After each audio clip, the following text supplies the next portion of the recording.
Bem, meus queridos amigos e irmãos, estamos aqui em mais um sábado à noite, no nosso canal, sempre uma entrevista boa com alguma personalidade, algum amigo do movimento espírita, ou daqui da terrinha, ou do movimento espírita nacional.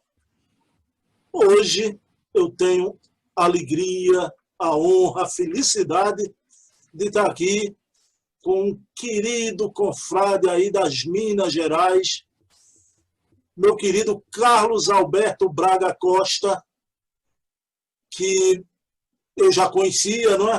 Daqui a pouco a gente vai falar nisso, conhecia intelectualmente à distância, e foi um prazer imenso através do querido Jorge Hessen, que me colocou no caminho dessa alma boa que é o Carlos Alberto.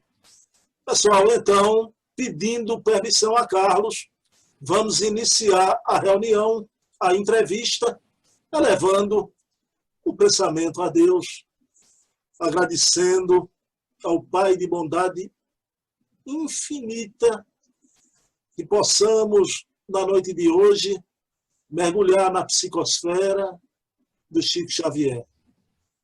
Esse homem único no século que viveu, esse homem que traz as belezas do universo para juntinho de nós, esse homem que nos ensinou a maravilha do amor.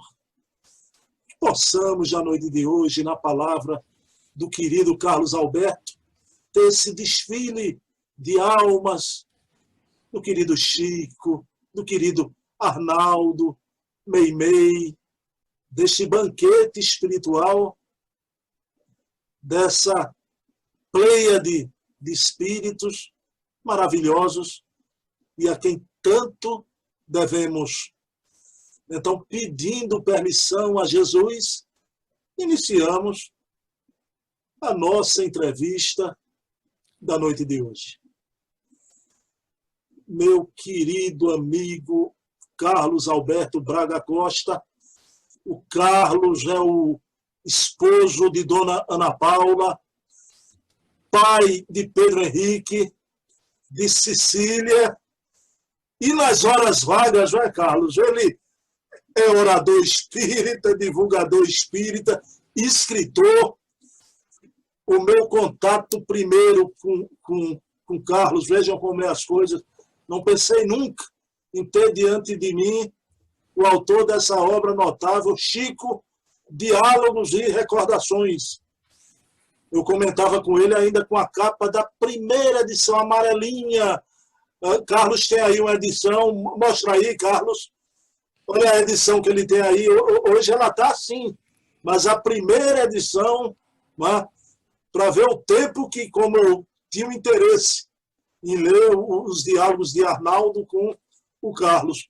Bem, pessoal, então o Carlos também faz um trabalho, ele pode até falar aí no início das palavras com os amigos do canal, um trabalho já há 10 anos da Rede Amigo Espírita, do querido José Aparecido, a quem entrevistamos aqui, né? Essa alma extraordinária, é um trator de Deus, né? O Aparecido, desse trabalho de divulgação imenso. Então, Carlos, deixemos aqui de delongas, né? Como é que você está, meu amigão? Tudo bem, Carlos? Que alegria, que satisfação estar com você, Bruno, né? Nesse momento de intercâmbio, de laços que vão se robustecendo, vão se ampliando em torno dessa mensagem viva do Cristo, tendo o Espiritismo a nossa base de trabalho, ter sido convidado por você para dialogar com você e seu público, com a direção da Casa dos Humildes e os seus inscritos no canal, é uma grande honra. Então, que Jesus nos abençoe no nosso encontro e abençoe também a você e sua família. Ô Bruno, nós tivemos a oportunidade de ser chamado para o trabalho da divulgação de uma forma diferente, que para nós foi um desafio na época, quando nos aproximamos do José Aparecido. O Zé Aparecido assistiu uma palestra minha, entrou em contato por e-mail me pedindo autorização para publicá-la. Isso lá, mais ou menos no ano de 2010, eu não tenho a data precisa. E, naturalmente, como tudo que eu faço é público e gratuito, sem problema nenhum e tal. E passou algum tempo, ele tornou a entrar em contato, me pedindo uma outra palestra que ele tinha achado, tranquilamente. E daí nós começamos a trocar figurinha, né? Assim eu brinco, nos tornamos amigos, e na época o Zé Aparecido estava começando o trabalho no site da Rede Amigo Espírita, que eram postagens mais focadas na parte de artigos, enfim.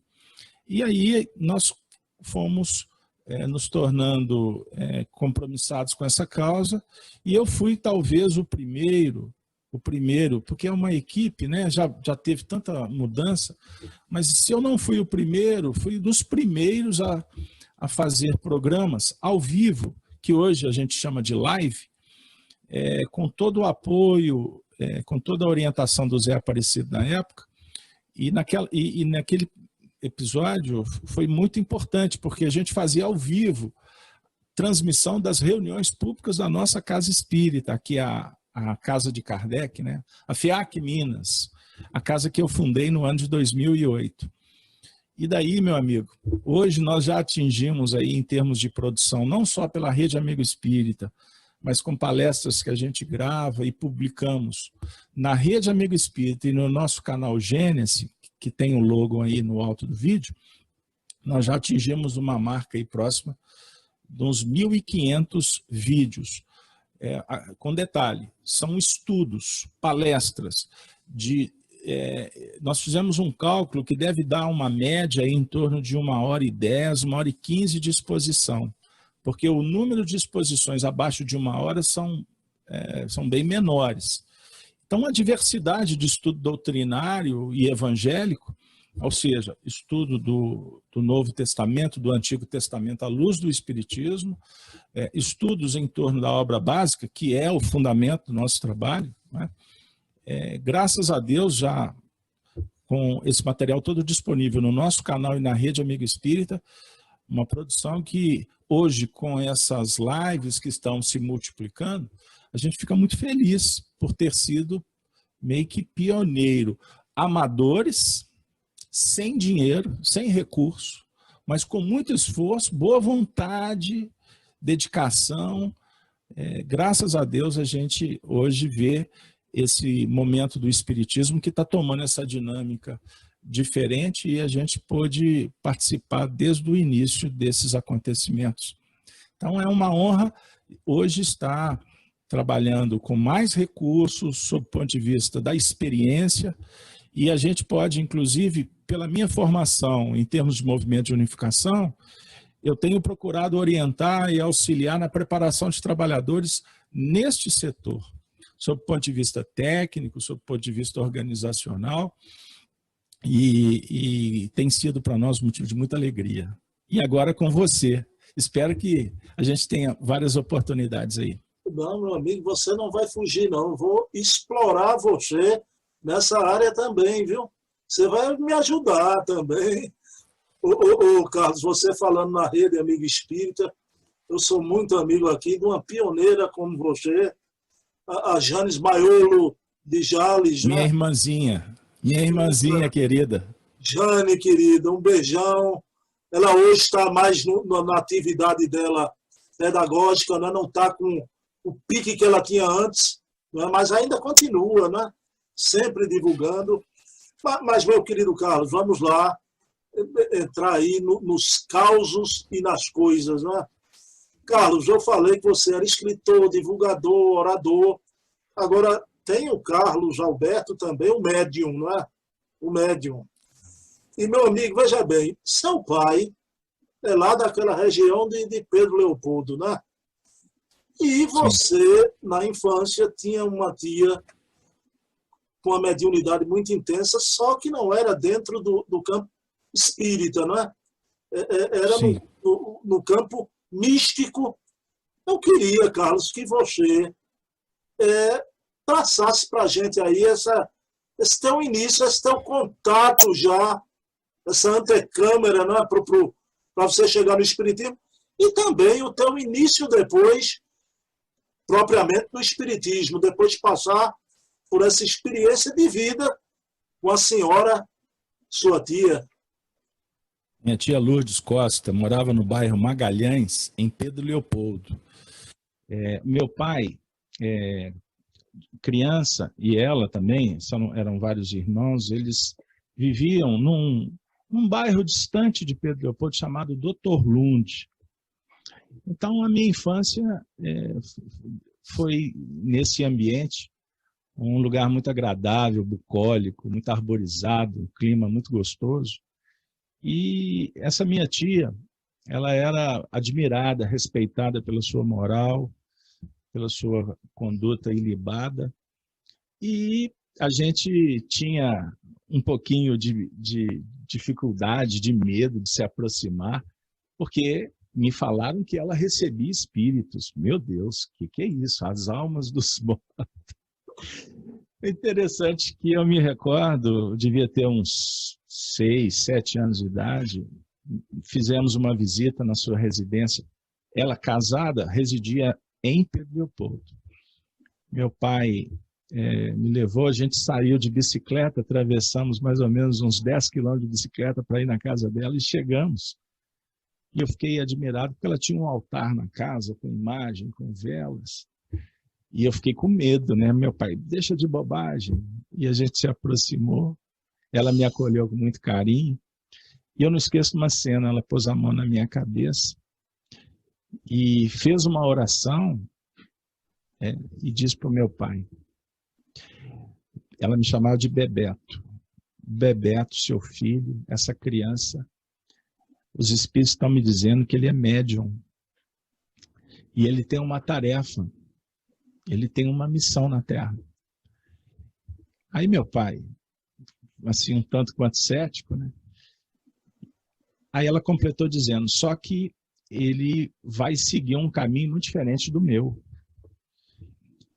Ele vai seguir o caminho do espiritismo do nosso querido Chico Xavier. Meu pai e eu ficamos assim, né? Uma criança ouvir um pensamento desse. Eu só fui entender isso muitos anos depois, quando meu pai desencarnou.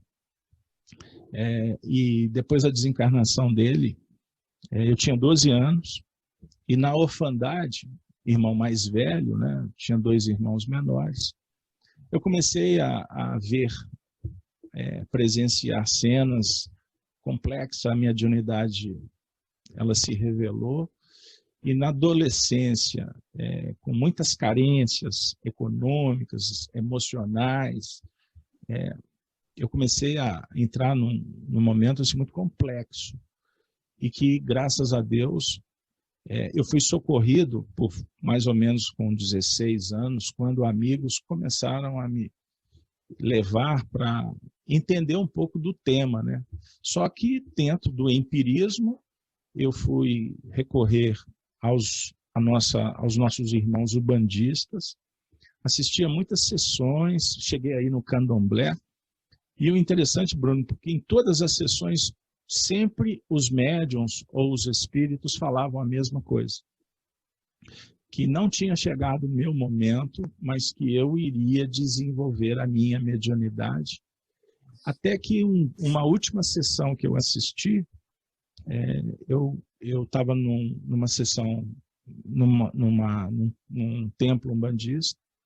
Eu fui porque estava sentindo muitas dores no corpo, e quando eu adentrei na sessão, eu entrei em transe, fiquei inconsciente por muitas horas, e quando me despertei, já era noite, eu estava rodeado por vários médiuns, e eu me recordo do Pai de Santo, pôs a mão na minha cabeça e disse assim, o mentor espiritual Bezerra de Menezes está cuidando do seu caso e ele orienta para que você não volte aqui mais, porque o que tinha que acontecer com você já foi feito.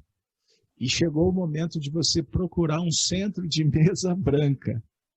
E saiba que eu vejo lápis na sua mão e você vai falar para muita gente e vai ajudar outros médiuns para que eles também encontrem o seu caminho.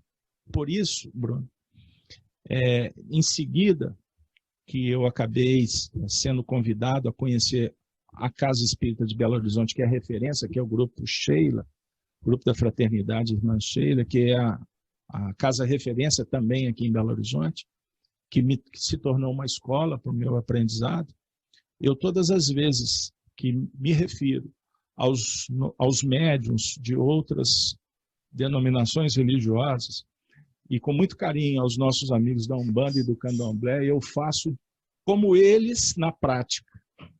Obviamente que é figurado, eu me coloco de joelhos, reverenciando a esses corações que trabalham com sinceridade, com honestidade, aqueles que são sérios, e que, se não fosse eles, possivelmente meu caminho seria muito mais difícil. E termino nesse episódio dizendo que a primeira reunião mediúnica que eu assisti numa casa espírita, se comunicou um espírito que, bem com aquele estilo das manifestações que eu assistia nos terrenos de Umbanda, e ele se manifestou dizendo: graças a Deus, meu filho, depois de um longo período, de uma trajetória muito difícil, você chegou aqui, e é aqui que você vai ficar. Então, os nossos irmãos lá do terreiro tal, vêm aqui te dizer que estamos em festa. Ele se despede e, a partir daí, graças a Deus, eu fui ser convidado, inclusive por eles, com esse detalhe, inclusive por eles, para estudar aquele que se torna a referência da minha vida, Allan Kardec. Bom, meu amigo, aí essa experiência fascinante aí do início, você vai adentrar ao Espiritismo, né? Você está falando em Kardec, mas se lembra da tua tia, a expressão dela, né? Olha, ele vai ser do Espiritismo de Chico Xavier. E aí você não tem como, né, Carlos? Você é de Minas. Eu queria te fazer uma pergunta, Carlos. Você jovem ainda, não é? Continua jovem. Você, nessa época, você foi um desses chiquistas de 4 costados, meu querido Carlos? Chiquista Futebol Clube. Olha, veja bem que o assunto é complexo. Mas, naturalmente, com as minhas dificuldades emocionais, pessoais, quando eu cheguei no Espiritismo, diante de tantas lutas, eu procurei, sim, um espiritismo em que pudesse me oferecer uma vida diferente. Um espiritismo, naquele período, para mim, era algo mágico, sobrenatural, transcendia, em função da minha própria sensibilidade mediúnica. O espiritismo de pessoas que pudessem ser diferente daquelas pessoas que eu tinha muitas dificuldades de relacionar na vida. O mundo, para mim, estava muito confuso. Eu vivia numa bolha na juventude em que as coisas espirituais eram muito difíceis de lidar. Eu costumo dizer que, à medida em que a gente vai se sensibilizando, estudando, trabalhando, você vai tirando, como numa cebola, aquelas fatias de fora para buscar o que está dentro. E esse processo ele é lento, ele é demorado, ele é doloroso em alguns casos. Então, quando me deparei com o ambiente espírita, naturalmente eu fui procurar referências. Eu fui procurar educadores Eu fui procurar líderes. Eu comecei a ler os livros te confesso, antes de chegar no Espiritismo, eu não tinha muita motivação para ser leitor. Nas escolas, eu era aquele aluno que não entendia direito a necessidade da responsabilidade da disciplina. Eu fazia por fazer, sabe? Isso tudo envolvia todo um momento de muita conturbação. Então, quando eu cheguei nesse ambiente, eu fui sendo chamado para procurar um outro lado da vida. E, naturalmente, nesse processo, você vai estabelecendo as relações e escolhendo aqueles que podem se tornar os mitos, né? As referências. E aí eu, filho de Pedro Leopoldo, indiretamente, meu pai de lá, cresci escutando histórias de Chico. Te confesso que eu tinha, assim, muito medo de tudo isso. Mas quando, dentro do ambiente espírita, naturalmente que as obras de Chico Xavier foram aquelas que me encantaram num primeiro momento. E o Chico se tornou, na minha intimidade, uma referência que foi endeusada, que foi mitificada. E por isso eu tinha no Chico um processo de transferência psicológica. Porque o Chico, de alguma forma, poderia ser um instrumento no meu inconsciente para que eu pudesse encontrar uma joia que eu tinha perdido na vida, que era meu pai. Lembra do contexto da orfandade? Então, o Chico era a possibilidade. E comecei a devorar as biografias, os livros psicografados. Fui me identificando com os personagens. Emmanuel, meu Deus, Emmanuel era tudo de maravilhoso. O Emmanuel representava a divindade. Observe bem. E por isso é que eu tenho muito respeito com a idolatria. Eu compreendo, porque eu vivi isso. Por isso é que eu procuro ser muito cuidadoso quando a gente vê, nós nos deparamos com o ufanismo que nós encontramos dentro do movimento espírita. Porque eu passei por isso.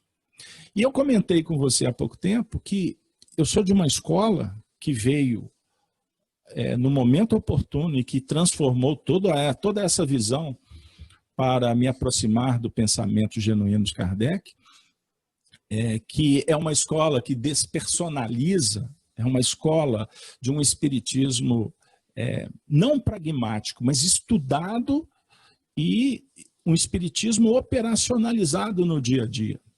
Essa escola, eu estou me referindo, por exemplo, à União Espírita Mineira, que é a casa que eu me tornei trabalhador em 1995.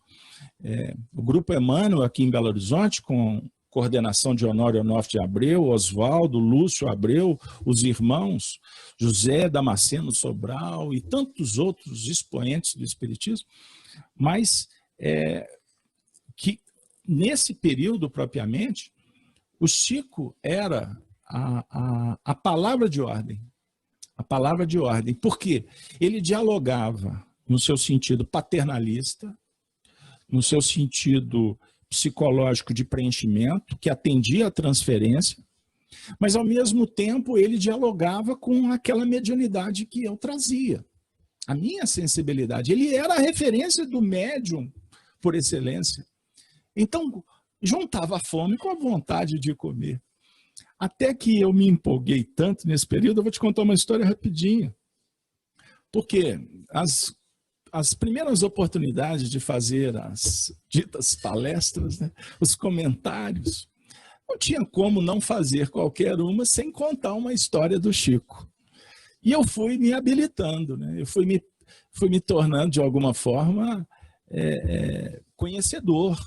E, graças a Deus, a gente tem uma memória que foi treinada antes, né? Que nos ajudava a guardar os detalhes. E eu falava tanto do Chico Xavier que, na casa espírita que eu participava, tinha um companheiro que eu não sabia que era sobrinho. Certa feita, ele chegou e me disse, olha, eu tenho uma coisa para te contar. Tinha mais de um ano que ele assistia aos meus estudos. Ele falou assim, você sabe que o meu tio Chico vem aqui? Eu falei assim, seu tio Chico? Quem que é o seu tio Chico, que eu não sei? Não, eu sou sobrinho do Chico Xavier. Por sinal, o nome dele também era Francisco. Ele disse assim, que a vida inteira ele teve muitos problemas, e o Chico sempre falava para ele frequentar uma casa espírita, etc. E eu venho aqui há algum tempo, há pouco eu fui visitar Chico em Uberaba e disse para ele que eu estava frequentando uma casa. Aí o Chico emendou dizendo, eu sei, Francisco, Emmanuel já me levou e nós acompanhamos você nessa casa espírita. Aí ele completou. Inclusive lá tem um rapaz que é muito alegre, aquele jeitinho do Chico, né? E ele conta uns casos, né? Pois é, eu queria que você falasse com ele com muito carinho, que eu fiquei muito feliz em assistir isto. Mas que ele pudesse repensar, porque enquanto ele fala de um tal de Chico Xavier, ele está ocupando o espaço e deixando de falar de Jesus. Ô Bruno, meu amigo, eu fiquei assim, pelo fenômeno mediúnico, né? Pelo desdobramento do Chico ali, o que me deixou muito contente, e com essa chamada de responsabilidade. Aí eu termino dizendo, naquela época, eu não consegui deixar de falar dele, não. Eu continuei contando muitos casos. Até que a vida mudou, né? E aí, ao invés de ficar falando tanto do Chico, a gente resolveu trabalhar, construímos uma obra, e a vida me ajudou nesse sentido. E Chico, por certo, é a referência em nível de mediunidade, de coração. E, graças a Deus, eu já li todas as biografias, eu tive a oportunidade de conhecer muitos bastidores da vida dele, de coisas, inclusive, que o grande público não sabe. Eu fui aprender a lidar com o lado humano do Chico. Eu tive a oportunidade de conhecer Arnaldo Rocha. Estou antecipando um pouquinho, talvez, o que você possa estar preparado mais à frente. Mas ele jamais deixou de ocupar um lugar muito especial no meu coração. Mas hoje eu não sou mais chiquista, não. Carlos, rapaz, na trajetória espírita de qualquer um, essa fase chiquista, eu tive a minha, né, aqui distante de vocês aí. Agora, a gente deixa de ser chiquista, mas Chico não sai de dentro do coração da gente nunca, né? Nunca. Meu amigão, e não só do coração, mas que ele nos ampare. Da mente e tudo. Rapaz, eu sou fã. Eu acho a obra de Kardec, de Emmanuel e de André Luiz, na minha mente, é como se fosse um composto só. Né? Kardec, Emmanuel e André Luiz. Né? Mas, Carlos, eu queria, veja bem, eu converso muito com o meu amigo Carlos Alberto Braga. Eu gosto muito de uma expressão sua. Né? Quando conversando, você me dizia, Bruno, eu conheço o espiritismo, né, do chão batido e das grandes instituições. Né? Então, você vai ter um contato à União Espírita Mineira. Não é? Como é que foi teu aprendizado ali? E, Carlos, isso faz parte também, não é? E dos bastidores, não é? O que é que te causou impressão? Bruno, eu cheguei a minha chegada foi em 87, no grupo da Fraternidade Irmã Sheila, que, como eu disse, é uma casa referência. Então, mais ou menos por volta do ano de 94, 95, eu tinha um grande amigo que era trabalhador da União Espírita Mineira e me convidou para ir compor a equipe que ele operacionalizava. que era o grupo de implantação do estudo sistematizado da doutrina espírita. Felipe Stabile de Moraes, que é um grande amigo. Então, quando eu cheguei na União, eu já tinha, de alguma forma, sido apresentado para, ou ele ter sido apresentado para mim, que foi o Honório Abreu, como eu citei, que se tornou também presidente da União Espírita Mineira, e eu reputo como um dos maiores baluartes do movimento espírita aqui em Minas Gerais. Ele, que fazia parte de uma equipe que tinha assessoria direta do próprio Emmanuel. Eles fundaram em 1957 o Grupo Emmanuel na Rua Perdões, aqui em Belo Horizonte. E ele era membro atuante do movimento de unificação. Então, nesse cenário, eu fui me aproximando e a União Espírita Mineira, quando eu cheguei, eu fui, como eu disse,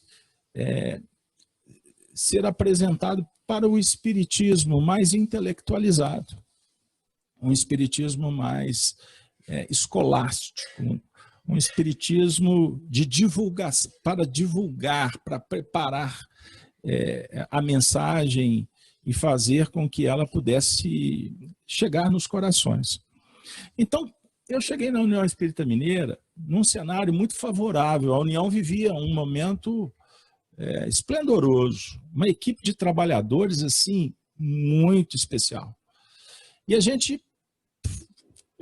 viajava pelo estado de Minas, e como eu disse, na União Espírita Mineira, que tem como João Batista a referência, o mentor da casa, por isso que a União foi fundada no dia 24 de junho de 1908. E tem como dístico de trabalho Jesus, Kardec e Emmanuel. Isso é divulgado na Federativa. Porque o Chico, naturalmente, né, desde a época do professor Cícero Pereira, na década de 30, o Chico sempre foi a referência para a União Espírita Mineira. Né? Lembrando ainda que todos os presidentes, desde o grande, o maior talvez de todos, Camilo Rodrigues Chaves, da década de 50, posteriormente, dona Neném Aluoto, que foi presidente durante 33 anos, olha para você ver que eternidade. Mas era o cenário da época.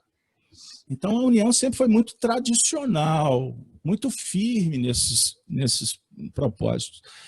E eu me sinto extremamente grato à União Espírita Mineira, no que remonta à sua parte espiritual, os seus projetos, e tive, através da União Espírita Mineira, a oportunidade de conhecer o movimento espírita em nível nacional, estadual, nacional e internacional.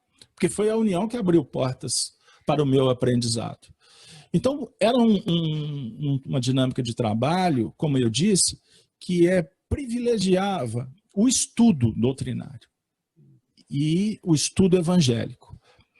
E hoje, no movimento espírita, fala muito do estudo do evangelho, sob o ponto de vista de se interpretar, à luz do espiritismo, o Antigo e o Novo Testamento. Mais o Novo Testamento, né? Porque o Antigo Testamento ainda nós ainda temos que caminhar muito nesse território. E eu digo isso porque eu estudo, eu sou dessa escola. Porque se a gente não conhece nem o espiritismo direito, usar a chave do espiritismo para interpretar os textos, que era tido e havido como invencionice mineira, mas hoje, estudando Kardec, a gente vê claramente em vários textos, quando ele apresenta essa novidade ou essa possibilidade no futuro de usar o espiritismo como chave para estudar as tradições, para estudar escolas filosóficas do mundo antigo, entender uma série de ensinamentos que estão esparsos e que o espiritismo pode nos ajudar a compreender muitas coisas, mas isso é um outro assunto. Então eu fui me deparar com essa escola em que dentro da União Espírita Mineira, na época, não tinha favorecimento ao estrelismo. Há algumas coisas que se tornaram comuns e populares, né, no movimento espírita, como os congressos, a parte comercial do espiritismo. Isso dentro da União Espírita Mineira não tinha espaço. Mas, naturalmente, todo ambiente que temos homens, temos contradições.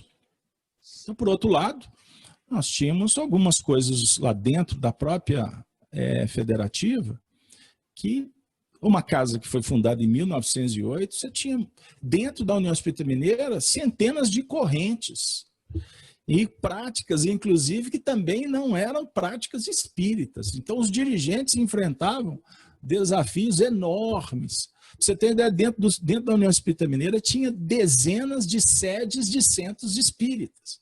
Então era um grande centro com várias correntes lá dentro. E para nós que trabalhávamos na unificação, sob o ponto de vista da orientação sobre uma prática coerente, correta, kardeciana, a gente muitas vezes era contestado. Vocês estão falando isso, mas lá, como é que funciona?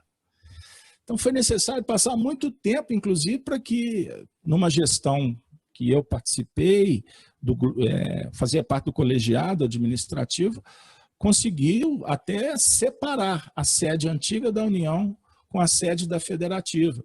Porque a gente discutia o papel da federativa não como um centro espírita que pratica o espiritismo, mas como um órgão que na verdade, tem que ser apenas uma plataforma orientativa.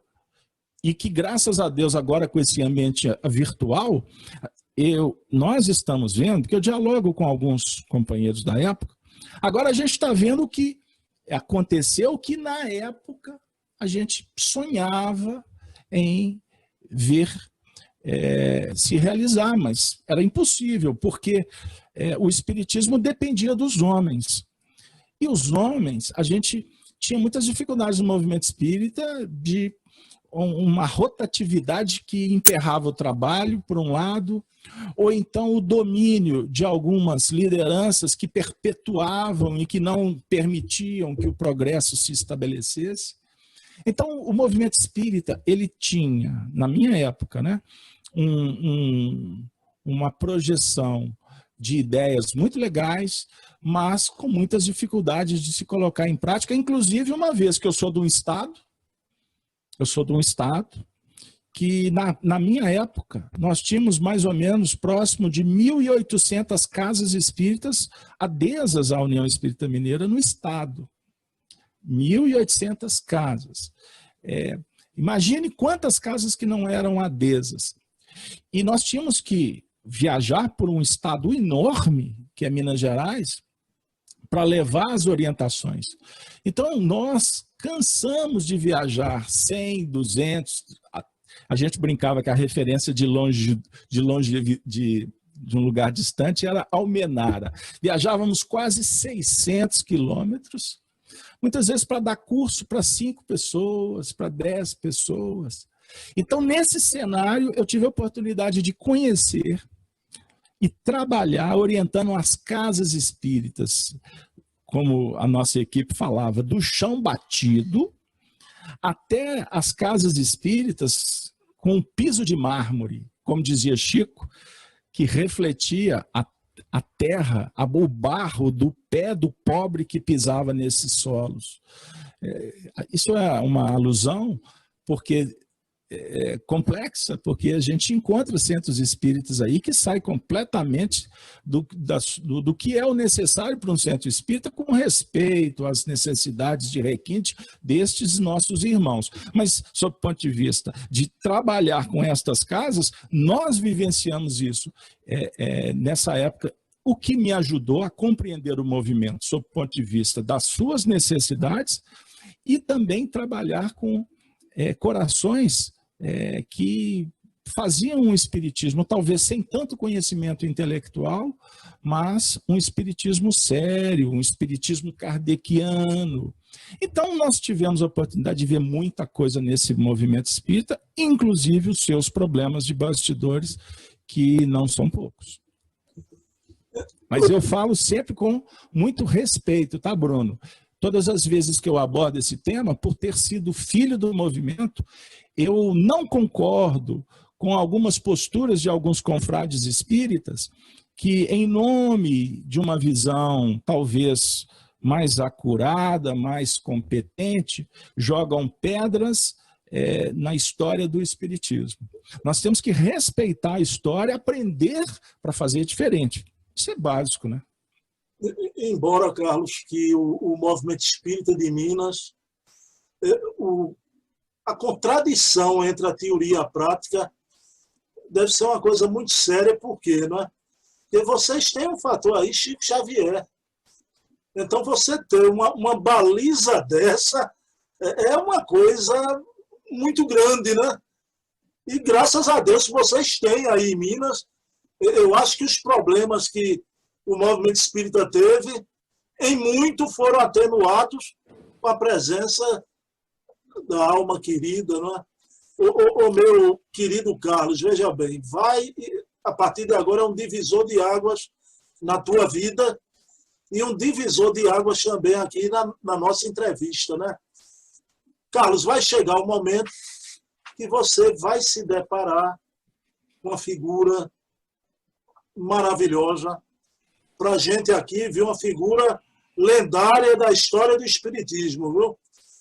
Porque o cidadão ser marido de Meimei, esse anjo em figura de mulher, hoje um espírito maravilhoso, que é o Naldinho, o Arnaldo Rocha, o querido amigo do Chico Xavier. E eu queria, Carlos, que você traçasse, né, a figura para a gente do Arnaldo Rocha, agora depois do teu relacionamento com ele. E principalmente, veja bem, se lembra da fase chiquista, eu queria o que é que Arnaldo fez com você com relação ao Chico Xavier. E no decorrer da tua fala, eu vou fazer uns apartes, porque a sua obra Chico, Diálogos e Recordações, mas, a princípio, quem foi essa figura Arnaldo Rocha e esse contato com você, que importância teve na tua trajetória, Carlos? Pois é, eu tive 2 professores de espiritismo. Eu já vi confrades falar que não pode dizer que tem professor no espiritismo, porque todo mundo é aluno. Bom, se Herculano Pires não foi professor, se Honório Abreu não foi professor, meu Deus, e se tantos outros, né? Porque a gente pode ficar aqui a noite toda citando. Eu vou fazer a referência Honório Abreu e Arnaldo Rocha, porque eu tive o privilégio de conviver com os 2. 2 pais, 2 referências de educação, de conhecimento doutrinário, moral inquestionável, respeito, amor, dignidade, palavra que o Arnaldo usava muito, dignidade, seja digno a doutrina espírita. Pois bem, então nós tivemos, no meu caso, Honório Abreu, aquele que ia para o quadro com o quadro com giz na mão. Na lousa ali, ele fazia as equações do Evangelho. É extraordinário interpretar o Evangelho com Honório Abreu. O Zaqueu que sobe, que desce, meu amigo, você fica meses escutando ele. E nós tivemos e a condução do movimento espírita, nobreza, respeito. Eu vi Honório ser atacado e responder com altivez evangélica. Isso é inesquecível. O Arnaldo Rocha, um outro professor, mas diferente. Não é o professor da sala de aula, é o professor do espiritismo que eu gosto. O espiritismo, filosoficamente, que o Kant conseguiu conciliar entre Platão e Aristóteles. Você aprende e você põe em prática. O Arnaldo é o que põe em prática. O Arnaldo é um espírita com E maiúsculo. É aquele que diz assim, a opinião dele, ele não deixava para depois. Considerado para alguns até, de alguma forma, mais incisivo e até deselegante. Mas eu vi Arnaldo fazer coisas que eu ficava assim, meu Deus, que coragem que é essa desse homem? E os que o conheciam, seus pares, não levantavam a voz para ele, porque sabia que tinha troco. Porque ele não fazia política suja. Ele não dissimulava. Verdade é verdade, é dita. O que está errado, ele falava. Mesmo que ele tivesse com a interpretação errada. Mas se provassem que ele estava errado, ele era um cara que dizia assim, me desculpe. Ele sabia pedir desculpa. Eu conheci Arnaldo Rocha nos corredores da União Espírita Mineira, um velhinho de cabeça branca que ficava rodeado de gente. Até que o meu amigo William Calado Marques, parceiraço, falou assim, vem cá que eu vou te apresentar um homem que vai mexer com você. Você que gosta muito do Chico e do Emmanuel, você tem que conhecer Arnaldo Rocha, porque ninguém sabe mais do que ele. Aí eu falei assim, uai, bora lá, né? Jovem, empolgado. Eu vi esse homem contando histórias, eu falei assim, rapaz, esse cara conhece muita coisa. Aí eu me recordo que o William falou para ele assim, num bate-papo, ô, senhor Arnaldo, eu vou te apresentar aqui o meu colega Beto, que é meu apelido lá nos corredores. Ele gosta muito do Emmanuel. Conta aquelas histórias do Ave Cristo para ele. Afinal de contas, você estava ou não estava lá, Arnaldo? Aí o Arnaldo olhou para ele e falou assim, mexe com essas coisas não, senhor. Ficar mexendo com o passado.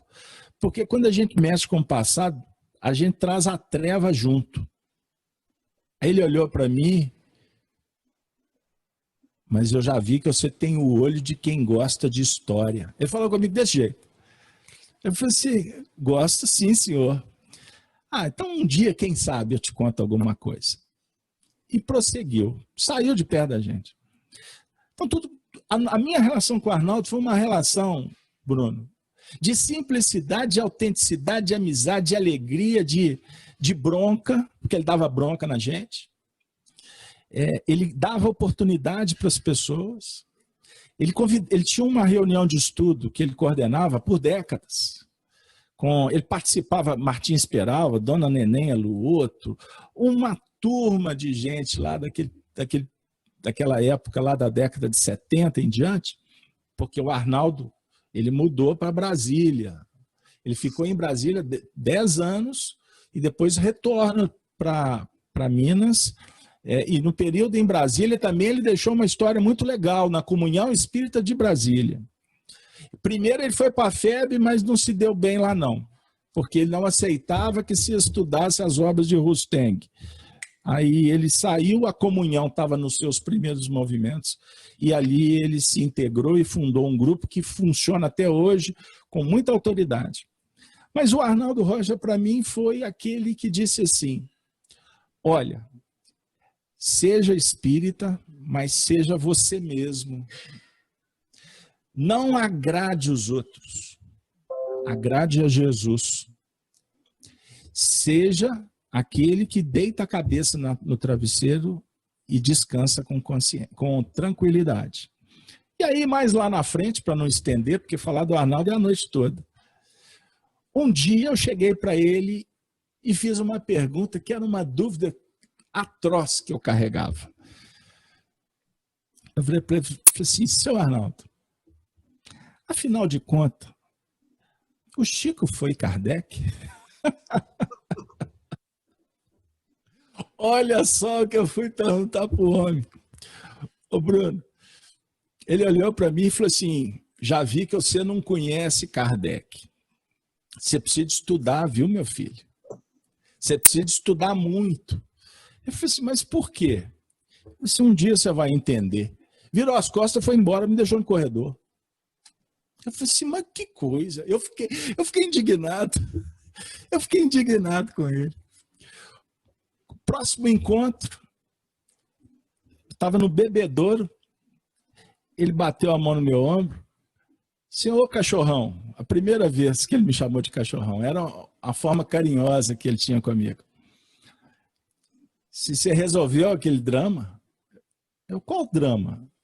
Mas você não me fez uma pergunta? Eu até engasguei. Aí ele disse, vem cá que eu vou te contar uma história. Ele me levou para uma sala reservada, aquela sala que ele fazia a reunião mediúnica, e eu falei assim, fecha essa porta. Assim, ele era general, fecha a porta. Aí eu fechei, sentei do lado dele. Ele falou assim, eu vou te contar uma história que aconteceu comigo e com a nossa alma querida Chico Xavier. E daí, Bruno, nunca mais ele me parou de contar a história. Graças a Deus. Carlos, e como é que vai surgir a ideia? Partiu de você ou partiu dele, do livro Chico, Diálogos e Recordações, não é? Bruno, eu vou te falar uma coisa com muito carinho, Eu publiquei, junto com Arnaldo, a União Espírita Mineira, com a tutela de Honório Onofre de Abreu, no dia 24 de junho do ano de 2006, no aniversário da União Espírita Mineira. 10 anos depois, me presentearam com o vídeo e eu já até publiquei essa festividade na internet. Foi, talvez, em espiritismo, o dia mais marcante para mim. E eu fui entender isso muito tempo depois. No ano de 2002, alguns dias, não posso precisar quantos dias, após a desencarnação de Chico Xavier, eu fui à União Espírita Mineira numa manhã, era frio, chovia, e a União Espírita Mineira tem uma livraria muito tradicional, muito frequentada na época, a gente ia para lá bater papo, enfim. E eu passei circunstancialmente na porta da União Espírita Mineira e eu olhei no fundo, tinha um senhor debruçado no balcão. E eu não identifiquei Arnaldo. Resolvi entrar. Quase que fui atraído magneticamente. E quando eu identifiquei, ele estava com uma boina ao estilo Chico, um cachecol, e ele estava sozinho, porque o funcionário estava lá dentro. E quando eu cheguei, os olhos dele estavam cheios d'água. Ele estava chorando. Eu falei assim, é Arnaldo? Naturalmente, naquela hora, eu associei a desencarnação do Chico, que tinha sido há alguns dias, né, como eu disse. E eu me envolvi, abracei, e naquele momento eu tentei consolá-lo. E a gente, aqui em Minas, a gente acaba tendo um jeitinho, né, de tentar quebrar o gelo, e fui tentando criar um ambiente assim mais ameno. Até que eu brinquei com ele depois, até que eu fiz o velho sorrir. Aí eu fiquei feliz. E o ambiente mudou, nós saímos na porta da livraria da União Espírita Mineira. Eu falei para ele, assim, senhor Arnaldo, o senhor, pelo que me contam, o senhor tem muitas coisas que o senhor sabe sobre o Chico, a sua relação com ele. Você, por certo, foi a grande referência, o grande amigo da vida dele. O que é comprovado historicamente. Porque desde a desencarnação de Meimei, ocorrida em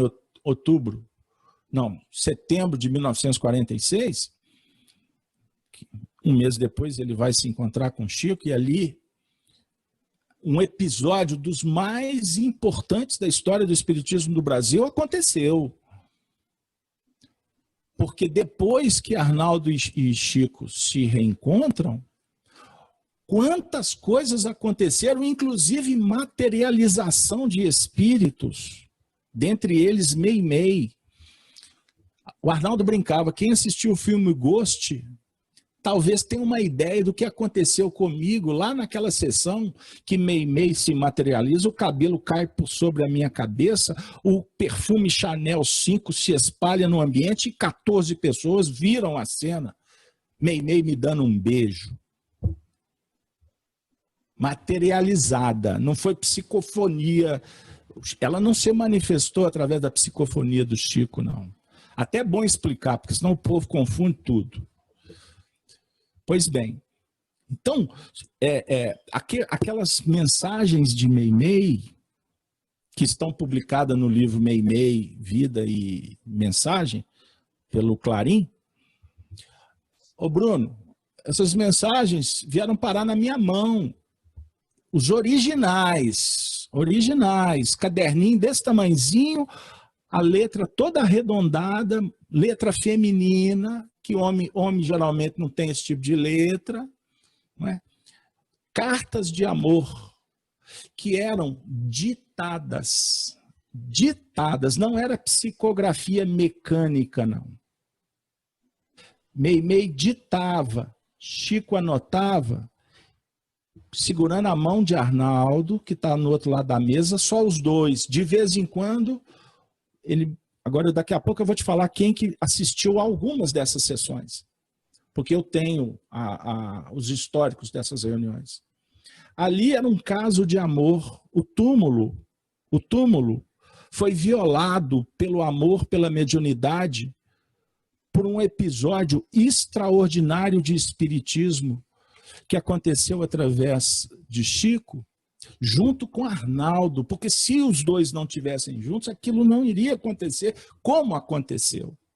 Então, eram almas que vinham caminhando juntas, sendo que eu estou fazendo uma biografia agora, antecipo para você, sobre Camilo Rodrigues Chaves, que eu estou fazendo referência ao livro escrito por ele, Semiramis, que nós vamos encontrar esses corações.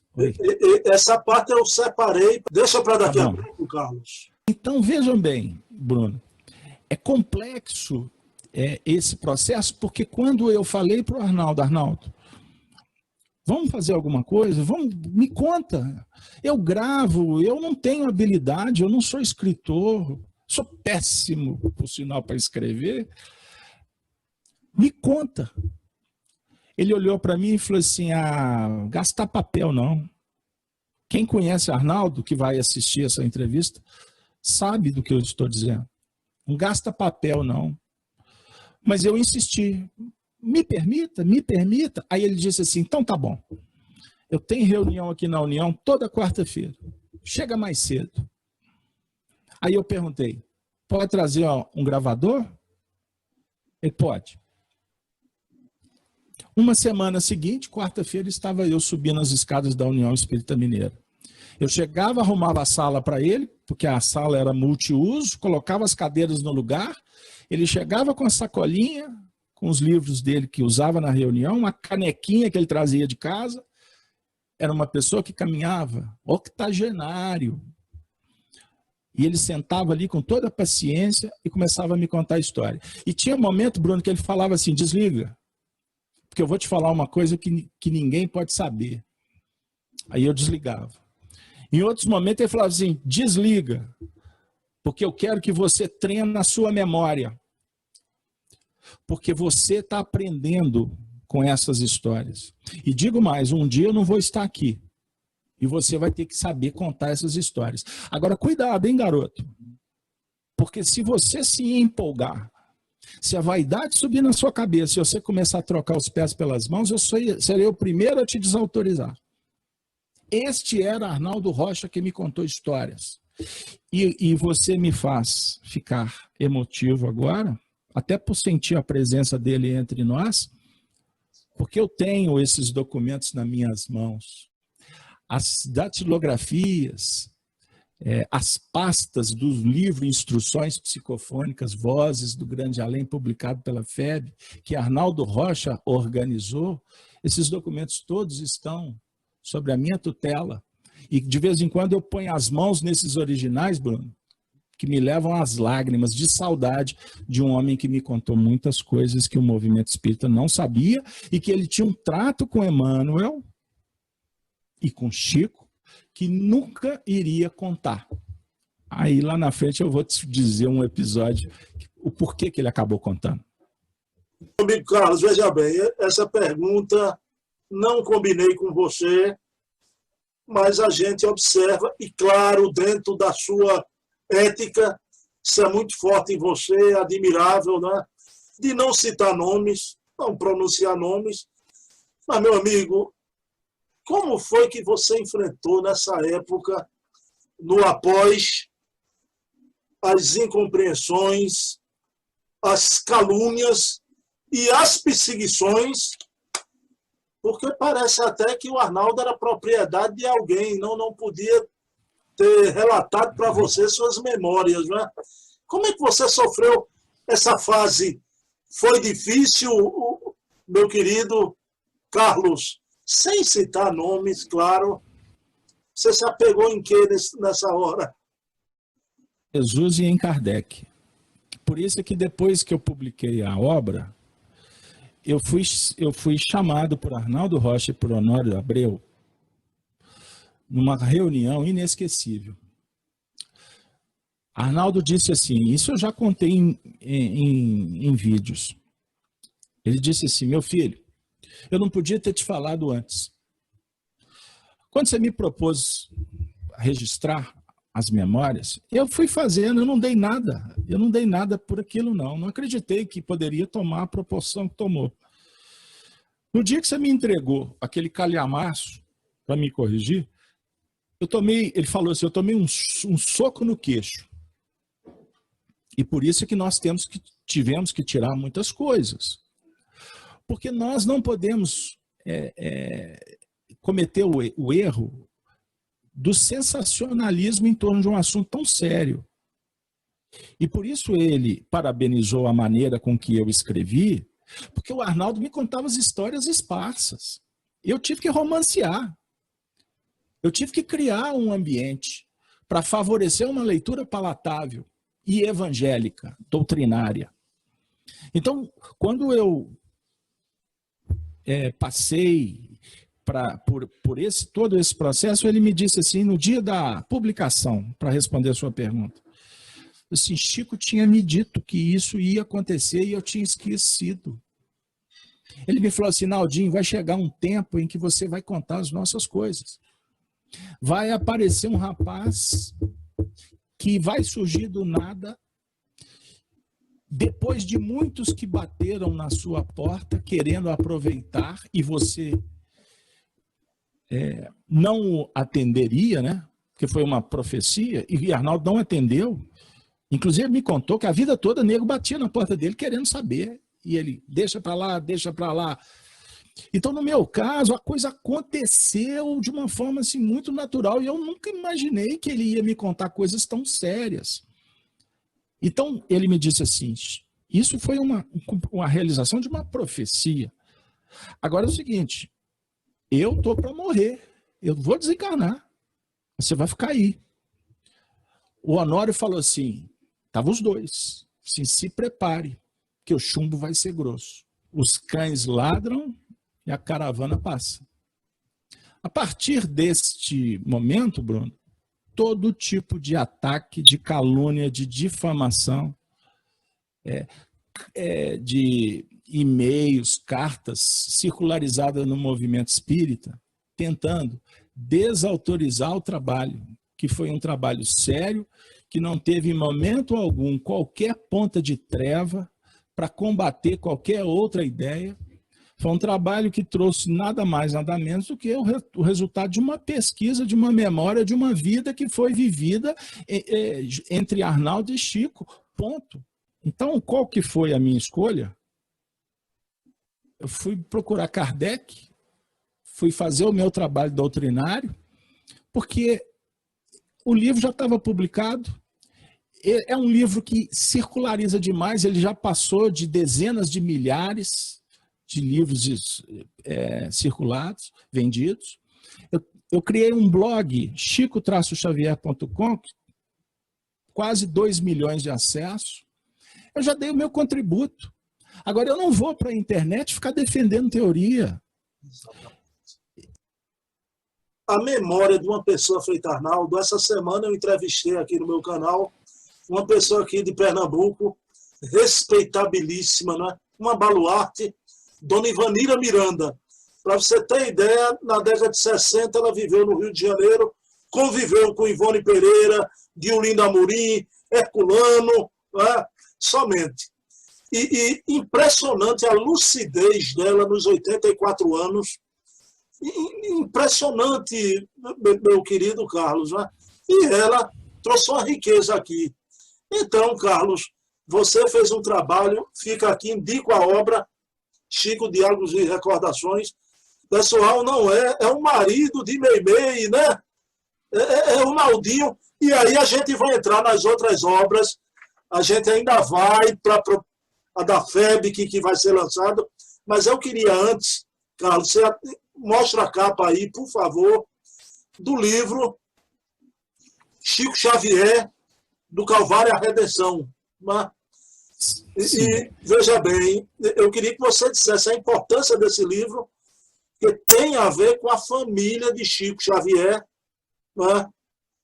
E que Sim. o pessoal fala de todo mundo, né? E esquecem aquelas pessoas queridas que estão em torno de Chico. Por favor, fale dessa sua obra maravilhosa. Com o advento do livro Chico, Diálogos e Recordações, naturalmente eu fiquei conhecendo muitas pessoas, né? Eu me aproximei de familiares, enfim. Aí surgiu uma outra senhora. Olha o meu desafio aí. Surgiu uma senhora e eu fui trabalhar com ela. Trata-se de Cidália Xavier. Cidália Xavier é filha de Maria da Conceição Xavier, a Tiquinha, a irmã de Chico, que ficou conhecida no movimento espírita, por ter aquela que ficou com o processo da obsessão, e aí a família foi procurar recurso, e aí encontraram o espiritismo. E ela foi o grande amor da vida de Chico Xavier. Isso ninguém contou. Cartas dele revelando esse amor. Porque a Tiquinha era a irmã um degrau acima, né? Mais velha dele, e era médium. E era parceira dele nas confidências, nos diálogos em torno da mediunidade.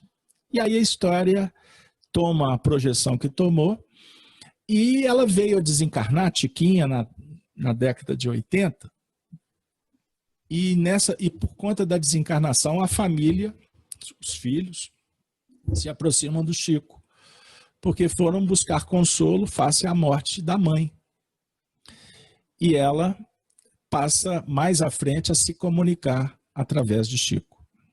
Um dado que o movimento espírita não sabia. A irmã de Chico Xavier, Maria da Conceição, desencarnou pelo suicídio. Isso, na época, meio que passou desapercebido, não tomou projeção, e não que escondessem, porque a própria espiritualidade deu uma condução para que isso não viesse a trazer um desconforto para o trabalho do Chico. Imagine, a irmã de Chico, noticiário, desencarnou pelo suicídio. Pois bem, amigo, é uma história de uma emoção, ela mexe com a gente, é uma história extraordinária. E Cidália Xavier, a filha, me contou tudo isso. E o que é muito legal, ela tinha documentos, cartas, porque ela passou a ser a sobrinha que precisava do consolo, e o Chico colocou ela no colo. E eles passam a trocar cartas. Extraordinárias, são 70 cartas, as que nós pudemos apurar, porque tem mais.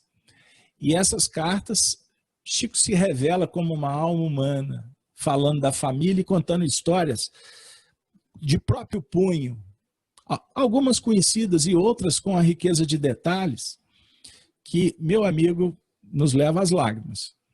E é um livro que, naturalmente, ele foi tomando uma projeção para que a gente pudesse falar dos irmãos do Chico. A gente pudesse falar do pai, da mãe, da segunda mãe, porque Chico não tinha madrasta não, né? Eufemismo. A minha segunda mãe, que tinha o nome Cidália também. Então é uma história, olha, muito, muito, muito importante para o legado da história do espiritismo e da vida de Chico Xavier. E o material é tão rico que ele te dá umas dicas do que virá em seguida. Porque Chico, certa feita, falou para o Arnaldo que ele tinha vontade de escrever um pouquinho da vida dele. Aí ele fala assim, mas Emmanuel não vai deixar, não. Aí, Arnaldo, se um dia você puder, você conta. Isso está escrito no meu livro. Só que o tempo passou, e quando eu fui me deparar com essas cartas, Bruno, que eu fiz questão de digitá-las, que eu queria entrar na alma da história. Eu não pedi ninguém para fazer para mim, eu mesmo. Meu amigo, num determinado trecho, eu lembrei de Chico dizendo que queria contar a sua própria história. Eu tinha ali material para publicar a própria história do Chico, escrita por ele, não contada por ninguém. Então, nós vamos trazer esse Chico humano, esse Chico que tinha dor, esse Chico que tinha tristeza, esse Chico que tinha raiva, esse Chico ser humano que Arnaldo Rocha me apresentou, ele está comprovado. Quando a gente muda o cenário e quer fazer dele um Deus, aliás, a reencarnação, o Chico reencarnou com os maiores vultos da história, não sobra para ninguém. Nós estamos dando um contributo, fazendo um desserviço à obra desse gigante. Porque a obra extraordinária de Chico, ela dialoga com a simplicidade humana. É o lado humano, é o Chico amigo de todo mundo, dos pobres, dos ricos. É o espiritismo operacionalizado, que o Chico foi o grande gigante. Então, confundir Chico com Kardec me desculpe, mas é um erro crasso. Porque o Chico é aquela alma mineira que nasceu numa manjedoura pobre. Eu fui o primeiro que escrevi no periódico da União Espírita Mineira, o jornal Espírita Mineiro. Uma história que eu ouvi de um sobrinho de Chico, que foi confirmada, eu levei para o Arnaldo, ele falou assim, pode publicar que é isso mesmo. A mãe de Maria João de Deus, a mãe de Chico Xavier, portanto a avó dele, se chamava Francelina Gomes. Eu tenho a certidão de nascimento. Francelina Gomes. Quem foi Francelina Gomes? A avó de Chico Xavier. Escrava. Escrava. Escrava liberta. Nasceu em Santa Luzia, aqui do lado de Belo Horizonte. É uma história. Chico nasceu como descendente de escravo, ele era negro. Ninguém sabe. O pai de Chico Xavier, quando foi casar com a mãe, teve problema de preconceito. Sabia disso? Porque a mãe do Chico era negra. A família do pai não queria. Essas histórias não são conhecidas e eu coloquei ela nesse livro. Qual que é a importância disso, Carlos Alberto? Eu falei assim, poxa, a importância é que cada vez que a gente perpassa essa história do Chico no século XX, ela só me dá mais crédito de entender as suas personalidades antigas e que foi sublimada aqui agora. E com isso eu concluo dizendo, e quando eu conto essa história, eu quero dizer para o Bruno, para todas as Marias lavadeiras, para todos os professores, para todos os operários, para todo o povo brasileiro, que o Chico Xavier não é Deus, que o Chico Xavier é um brasileiro vitorioso e que nosso papel é aprender com ele para construir a nossa própria história e parar com essa bobagem de ficar idolatrando o Chico Xavier. A gente entender que Jesus é a referência. E Jesus disse, brilhe a vossa luz. O Chico brilhou a própria luz, mas a luz do Chico não vai fazer a luz do Bruno brilhar. É o Bruno que vai fazer a sua própria luz brilhar. E a Meimei está conosco, nos inspirando para que a gente brilhe a nossa própria luz com muita poesia, com muito amor e com muito senso de responsabilidade. Carlos, a obra é importantíssima, pessoal, porque pela primeira vez, viu? Você não fala, eu falo porque eu acompanho muito, né, tudo o que diz respeito ao livro. Pela primeira vez a gente tem uma obra que reverencia a família do Chico Xavier. Tá? Então, Ô, Carlos, só uma perguntinha, rapidamente.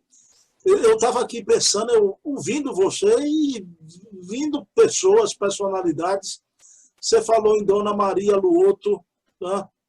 Me diga uma coisa, o Martins Peralva, você chegou a conhecer na União Espírita Mineira? Muito superficialmente. Eu tive alguns contatos, mas assim, muito superficialmente. Meu amigo, veja bem, você está lançando, antes de falar, e a gente vai encerrar com a obra, a biografia do Camilo Rodrigues Chaves, já mostra aí a capa da obra do...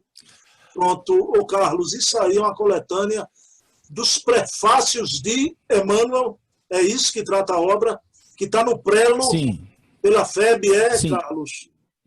Na verdade, esse livro foi publicado pela União Espírita Mineira no ano de 2012 e aconteceu um fato desagradável porque houve um problema técnico no livro por responsabilidade dos diretores da União, porque eu organizei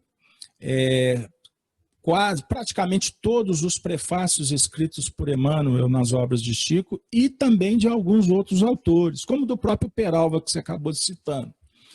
E o que eu fiz? Eu coloquei versículo nos textos que não tinham versículos, porque a minha ideia era também trabalhar essa linha interpretativa de Emmanuel, certo? E aí eu fiz uma nota introdutória na obra explicando, chamando a responsabilidade sem alterar o direito intelectual, moral do autor, não é isso? Só que na época o diretor da União Espírita Mineira mandou tirar o prefácio, em que eu explicava isso. Resultado, o livro foi publicado, uma tiragem de 3.000 livros, que na época girou um custo de próximo de R$30 mil para a Federativa. O livro foi entregue, algumas editoras, algumas distribuidoras lançaram o livro por aí, e um mês depois chegaram na conclusão que o livro tinha que ser recolhido. O livro foi recolhido, queimado, e eu, que tinha recebido um percentual em livros para presentear amigos, porque eu não vendo livros, eu ofereço livros, que aliás o livro não é meu, o livro é do Emmanuel, eu só organizei, e conseguimos preservar um número X de livros que eu vou me dar o direito de presentear o Bruno, vou enviar para você um exemplar. Esse livro depois eu recebi os direitos autorais de volta, procurei a Federação Espírita Brasileira, na época o presidente era o César Perry, que na verdade só foi o facilitador, apresentou para o Conselho Editorial da FEB, que foi o livro aprovado, na época sob a gestão do Geraldo Campetti, que era o diretor editorial, o livro foi aprovado. Só que, em seguida, a FEB entrou num problema administrativo que inviabilizou a publicação do mesmo. Mas o livro está lá com os direitos cedidos, e que Deus abençoe para que ele chegue nas prateleiras, porque são mais de 400 textos do benfeitor Emmanuel. Aí vem com selo da FEB, né? Olha aí, o tempo, só o tempo é capaz de compreender um grande amor seu por Emmanuel, por essa obra você compilou. Ô Carlos, olha, você não conhece o espírito do recifense não, viu?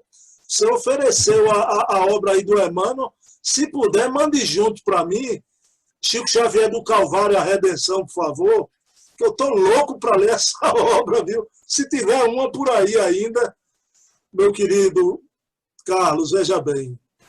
Pessoal, eu deixei para o fim, o Carlos está mergulhando aí, vai sair em breve uma biografia sobre o Camilo Rodrigues Chaves. Pessoal, Chico Xavier ao concurso. Vamos deixar Chico momentaneamente de lado, né? O Camilo Rodrigues Chaves, quiçá o maior nome do espiritismo nas Minas Gerais. Né? Um homem teólogo, filósofo, estudou na universidade, se formou na Universidade do Vaticano. Veja bem. Que pena que não está na minha mão, mas o título está aqui comigo. Original. Datado de, parece que 1900. Da Escola Gregoriana. Escola Gregoriana, Universidade Gregoriana do Vaticano, né? Aqui comigo. Teólogo, filósofo, quer dizer, e uma figura respeitabilíssima. E vou dizer uma coisa a você, Carlos. O movimento espírita não conhece, não se dá conta, principalmente as novas gerações, daí o valor do seu trabalho.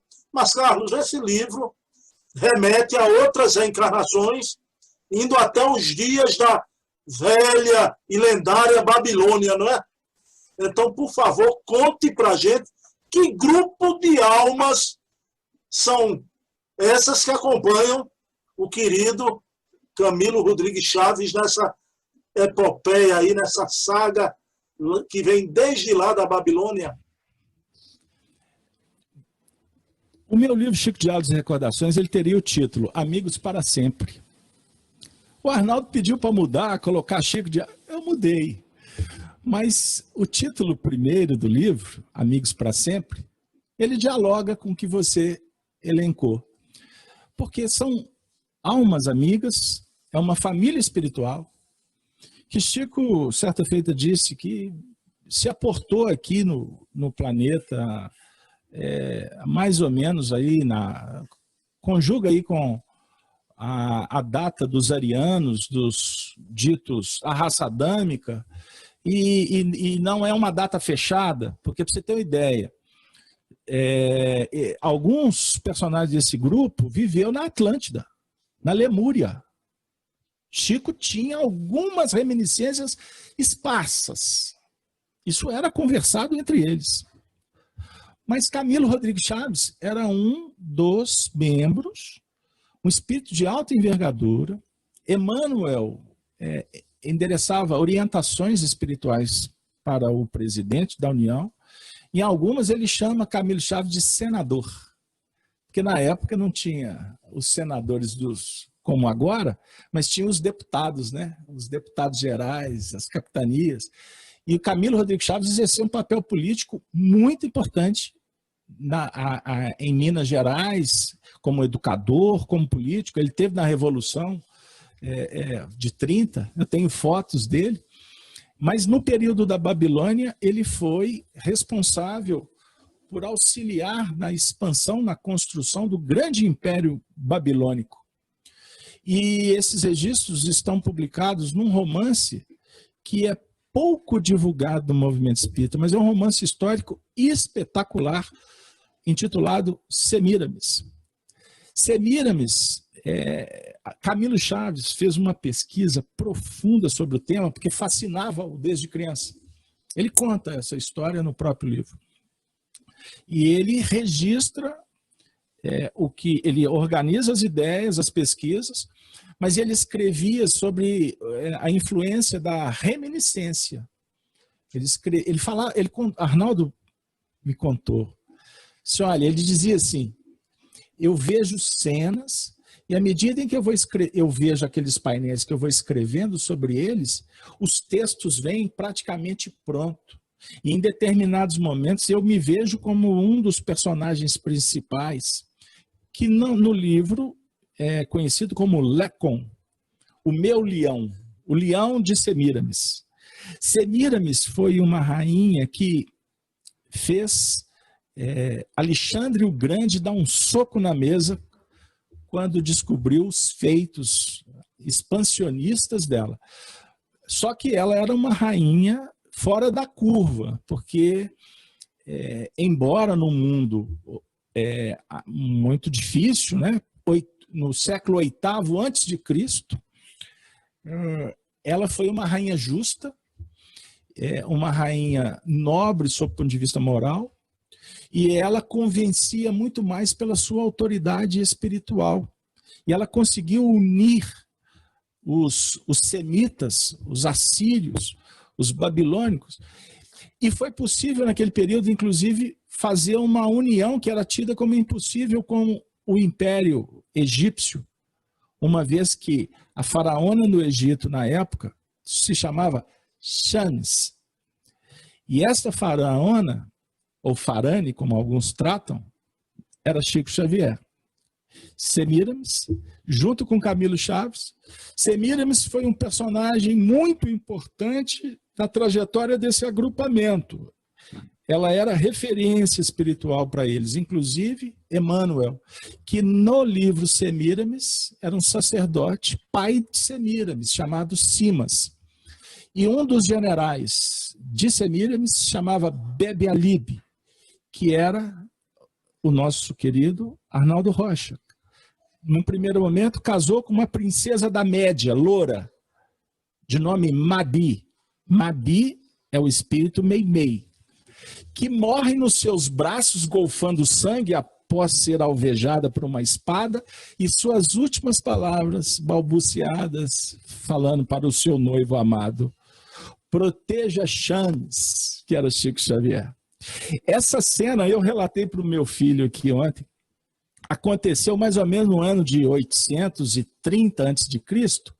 e se repetiu na desencarnação de Meimei, aqui na rua Mangabeiras, no bairro Santo Antônio, quando Meimei, nos braços de Arnaldo, golfando sangue, dá sua despedida do mundo espiritual e volta para aproximar novamente Arnaldo e Chico Xavier, como aconteceu lá na Babilônia. Isso é extraordinário, amigo, quando você tem essas informações e você vai verificar, só para concluir doutrinariamente, o que Kardec diz no livro A Gênese.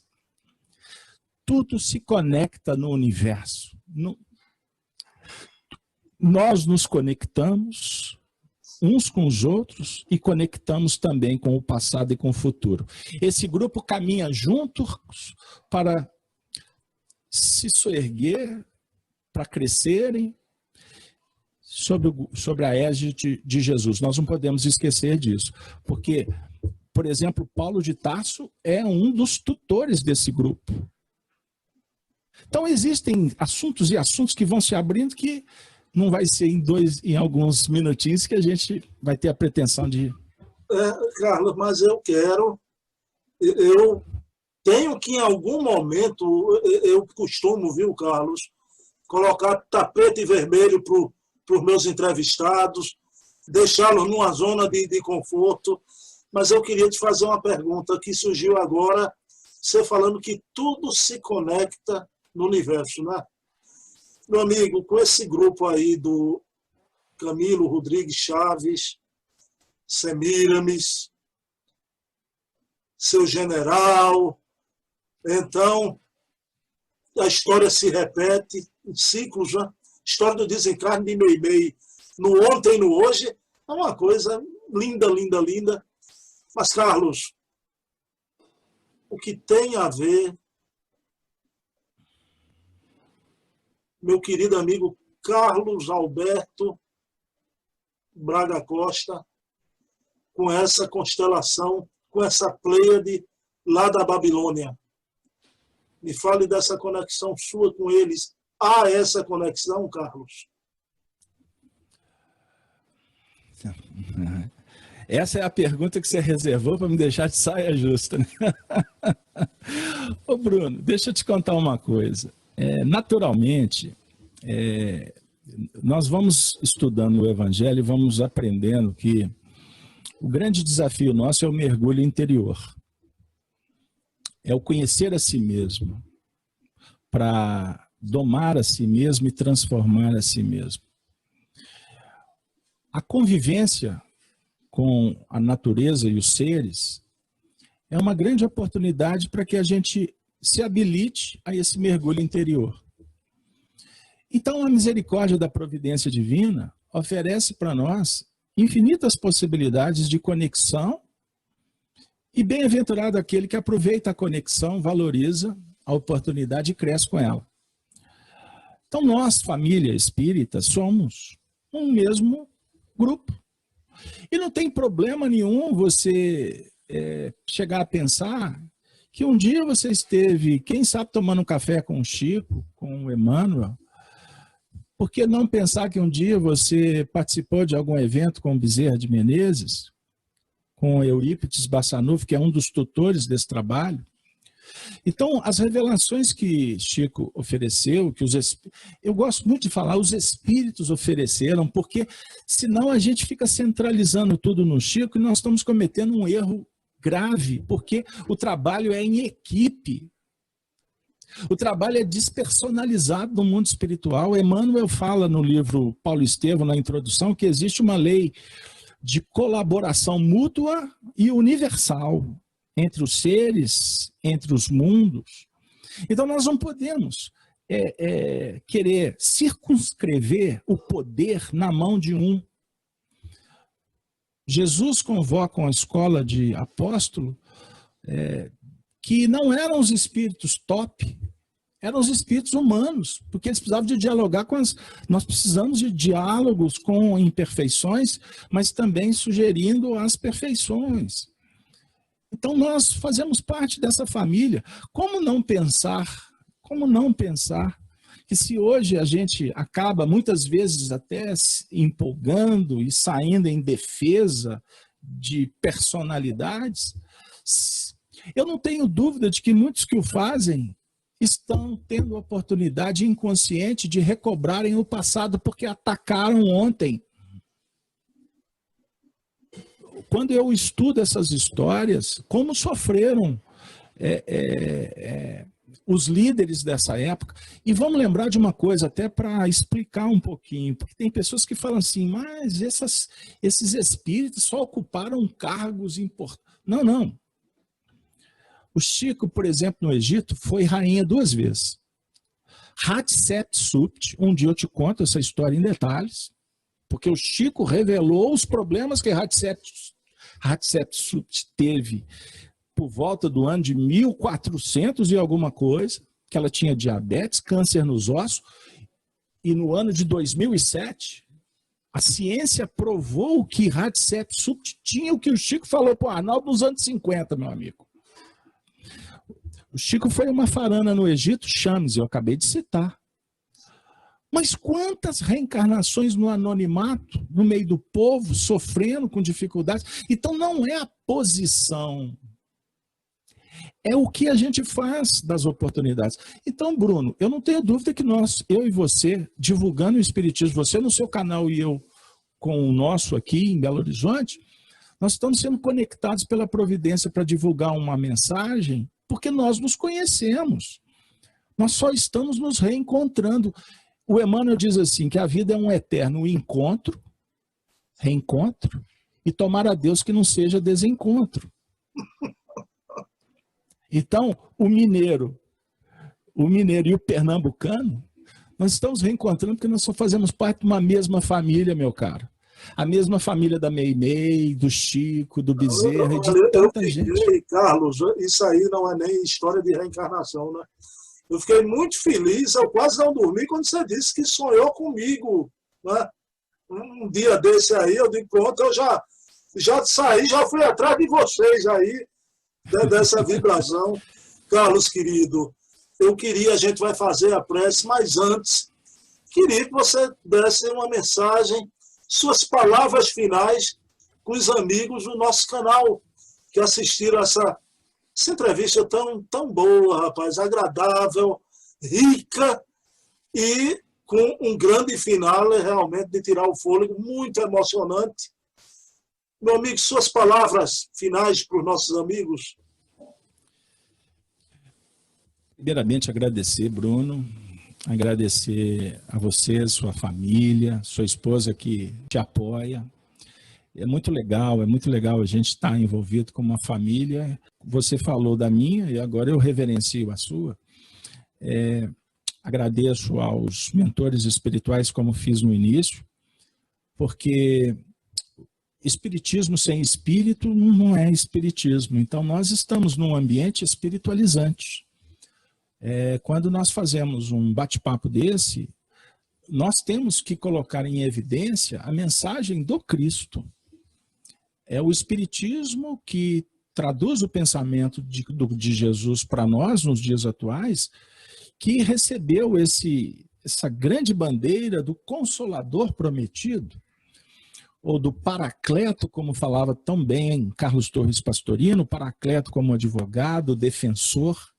Olha que especial a gente pensar no Espiritismo como uma chave que defende a todos nós dos perigos que está dentro da gente mesmo. Então, essa ciência filosófica, essa tradição extraordinária que nós estamos tentando favorecer para perpetuar para as futuras gerações dos nossos filhos, netos e etc. E quem sabe um espiritismo que quando eu e você voltarmos, a gente encontre um cenário muito especial para poder continuar, quem sabe, se for do merecimento ou se for do desígnio do alto. Então nós estamos num momento assim, de muitas dificuldades no planeta, de muitas dúvidas e incertezas, um momento de pandemia, que eu procuro evitar falar, porque só se fala desse assunto e tem muita gente precisando de ser projetada para cima, com fé, com esperança. Então nós estamos num momento que é definidor. A evolução não dá saltos. A evolução é um processo normal, natural, e que em determinados momentos da trajetória a gente é chamado para dar um testemunho e talvez uma confirmação para dar um passo seguro adiante. Então que o público que te acompanha, no seu sentido figurado, porque eu detesto quando alguém fala que eu tenho seguidores. Eu falo assim, pelo amor de Deus, não faço não. Sigam Jesus. Mas as pessoas que simpatizam com o seu canal, com o meu canal, e com tantos outros que tem por aí, que elas possam fazer escolhas conscientes e abraçar as suas causas, as suas crenças, e não ficar à deriva das influências, das intempéries do caminho. Jesus falou que é necessário construir a casa sobre a rocha. O Espiritismo, para nós, é uma destas rochas, para nós que somos espíritas, porque temos pessoas que são de outras denominações religiosas, que elas possam levar a sério e não ficar ao sabor das ventanias do deserto, das ondas ilusórias, dos fake news, dos aproveitadores, dos falsos cristos, dos falsos profetas, que estão no além e estão junto conosco também. Então, a dica é, tenha uma vida simples, mas não abra mão da alegria, da fraternidade. Nós espíritas somos chamados para ajudar as pessoas que estão sofrendo, não é para pagar conta, porque ninguém reencarna para pagar dívida. Isso é um erro doutrinário ou interpretativo, me desculpe, interpretativo. Nós estamos reencarnando para progredir, fazer luz e superar, sim, as nossas imperfeições, naturalmente tendo que ajustar quando nós descumprimos a lei que está esculpida na nossa consciência. Então não tem tribunal lá fora, não tem inquisitor que vai te mandar para cá ou para lá. Somos nós que temos que nos descobrir e mudar o nosso destino para melhor. Nessa noite falamos tanto de Chico, de Emmanuel, falamos da Mimei, falamos do Arnaldo, falamos do Eurípides Barçanufo, que é referência, falamos do Bezerra de Menezes, citamos César Borguier, citamos também Martins Peralva, Neném Aluoto, Honório Abreu, citamos muitos nomes aqui. Se estes amigos que nós invocamos ou evocamos estiverem ouvindo as nossas singelas palavras, que eles possam ter certeza que a gente está aqui tentando fazer o melhor e com os olhos muito atentos para que a vaidade não obscureça, que a vaidade não impeça, que a gente dê um passo adiante, porque espiritismo, filosofia moral, sem humildade, lugar nenhum a gente chega. E sem bondade, Jesus não estará presente. Mas o espiritismo real é o espiritismo dos baluartes que nos deixaram exemplos. Então, se a gente quiser realmente estudar o espiritismo, estude Kardec, ouça os espíritos sérios, procurem fontes primárias e as pesquisas, tanta gente boa trazendo o século XIX para nós, para a gente entender melhor o que aconteceu com Kardec, como que o espiritismo foi codificado, mas que a gente possa também buscar os exemplos daqueles que vieram no século XX e deixaram legados espetaculares de cristandade E aí eu termino dizendo, parafraseando Emmanuel, quando no livro Nosso Lar, ele encerra o texto dizendo que o que nós precisamos de verdade é de espiritualidade. Que a espiritualidade seja em nossos corações. Meu querido, então, faça a prece final.